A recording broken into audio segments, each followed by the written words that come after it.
can learn a lot. By going to the theater, by absolutely.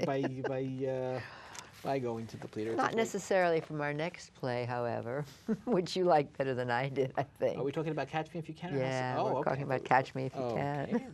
Let's talk. Catch Me If You Can, which is based on the movie. Oddly enough, called Catch Me If You Can. And both Charles and I have signed autographed copies of our playbill, which I never do that. I never go and get an autograph, but it happens to be the real Frank Abnegal Jr. Right, or so he said. Yeah, so he said. Or so he said. But there was this attractive gray-haired man standing in the aisle, and he was surrounded by people.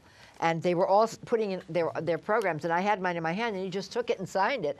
And I went, oh, you're him. Oh, because if you remember the movie, that was the role that, was it Matt Damon? No, it was from Titanic. Right, Leonardo DiCaprio. I do mix those two up. And Tom Hanks played the detective. Right, now here he is wonderfully played by the very handsome Aaron Tveit. Yes, who was in Next to Normal.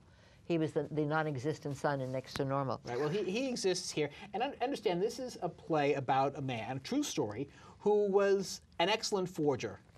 And this was in the 60s, so he was using glue and pens, no computers, no electronics. He managed to cash $2 million worth of bad checks, pose as a doctor, a lawyer, a pilot, and in real life, a few other things. And he is but the FBI is hot on his trail.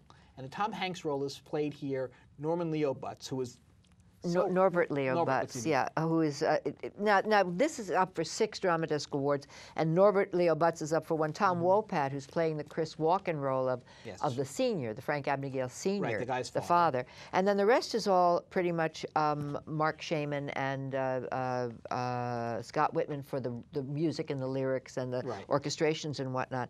But Terrence McNally wrote the book, which did not come up for anything. And Carrie Butler is up for an award. She plays his girlfriend. Carrie Butler plays his girlfriend, and she's very good. Unfortunately, her role is really very brief. Very truncated. You may remember her from Xanadu, which she was so excellent in. Yeah. And while I love seeing her back on Broadway, I really wish she had more of a part to play. I know, I agree with you.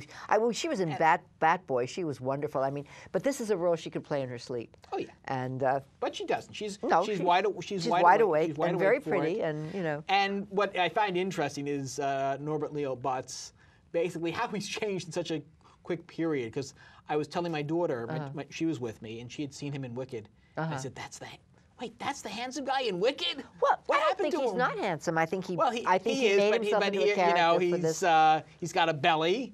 You know, I think that's part of his costume. I hope he's less of a hairline, glasses. I mean, but that's the character. I don't think. But if we ran into him on the street, I bet he doesn't look quite like that. I'm sure I'm sure he'd be his old handsome self. He was also in Dirty Rotten Scoundrels. Yes, he was, and did a wonderful job in that as well. He was.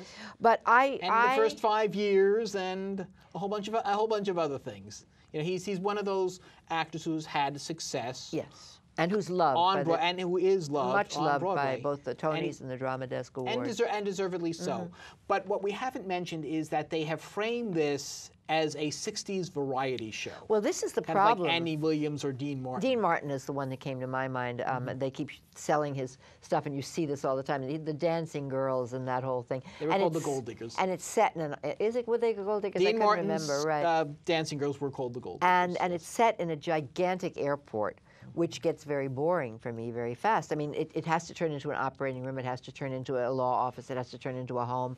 But it remains, nonetheless, a gigantic, very cold airport. So I didn't particularly like that very much. You know, I don't know if we're going to get to how many playbills to give it, and we forgot to do that on Warhorse, so we should go back and do that. Warhorse, well, okay.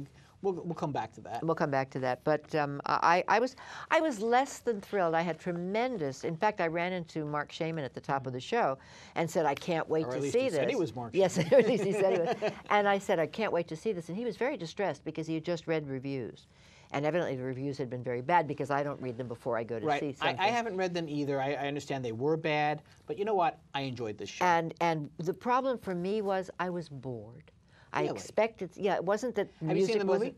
Yeah, I love the movie. I adored the movie, and that upped the level of my expectation. So, given that I knew the movie, given that this is an exciting story, given that the real Frank Abagnale was in the, I was bored. Really? I had more fun listening to the real Frank Abagnale at the end than at any of the stuff. I am sorry I missed that. I had no idea he was. Yeah, he stuck around and he talked. I would have stayed, but I did enjoy the play. I had a wonderful time, and you know, I won't call. I did enjoy the score, but I won't call it memorable.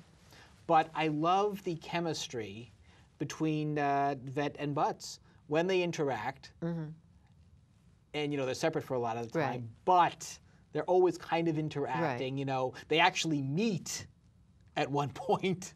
Right. And Vet's character gets out of it, and I actually know who Barry Allen is, and if you're a Flash fan, you'll know too. He says his name is, he's an investigator named Barry Allen. He gets away with it, and I thought that was hilarious. Personally, I would have checked the wallet, but I don't know if I would have been able to track him there in the first place. Well, you know, you said he was a forger, but he was. But he also was an imposter and of impeccable. Well, he was a con man.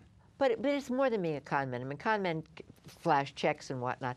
But this guy could impersonate. I mean, he actually, when he did operations. Well, I don't think he actually did operations. He was in the operating room in was this. the supervisor. I mean, oh, he was the In supervisor. this, he was the supervisor. Oh, I see. Well, maybe that was how he got away with it. And I had a And he was wonderful- only 22 years old, also. I Right. mean, it just. And here's the coda to it. Yeah. We find out he doesn't get the girl at the end. He doesn't get Carrie Butler. No. He does get arrested. He does serve time, and then he actually did end up working for the FBI He got up and as a talked about private it. consultant. Right. Paid back all the money he stole, and has Married, apparently has a couple of children, is an had upstanding. yeah. The FBI bent the rules a little bit to take him in after he had a record. Well, but normally he had they some wouldn't, skills but that he had nobody some else very could. impressive Yes, skills. right, exactly. And heaven help us if he were trying to do that today, because with all the technology, Yeah, he'd be heaven able to help do it him. more. But all in all, I had a wonderful time watching the chase, watching the interaction. I enjoyed the songs. You know, Okay. again, did not find them memorable.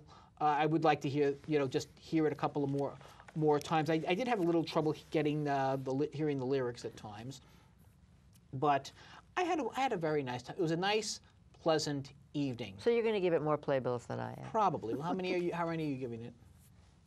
2.5. Oh, really? Yeah, I really was not taking. I would say between 3.5 and 3.75. I had a very nice time. Look, it's not going to be considered a great. Well, maybe it will be considered a great classic Sunday. Who knows? So. Maybe the revival, but we may not be around to see it. I'm not going anywhere. Well, that's true.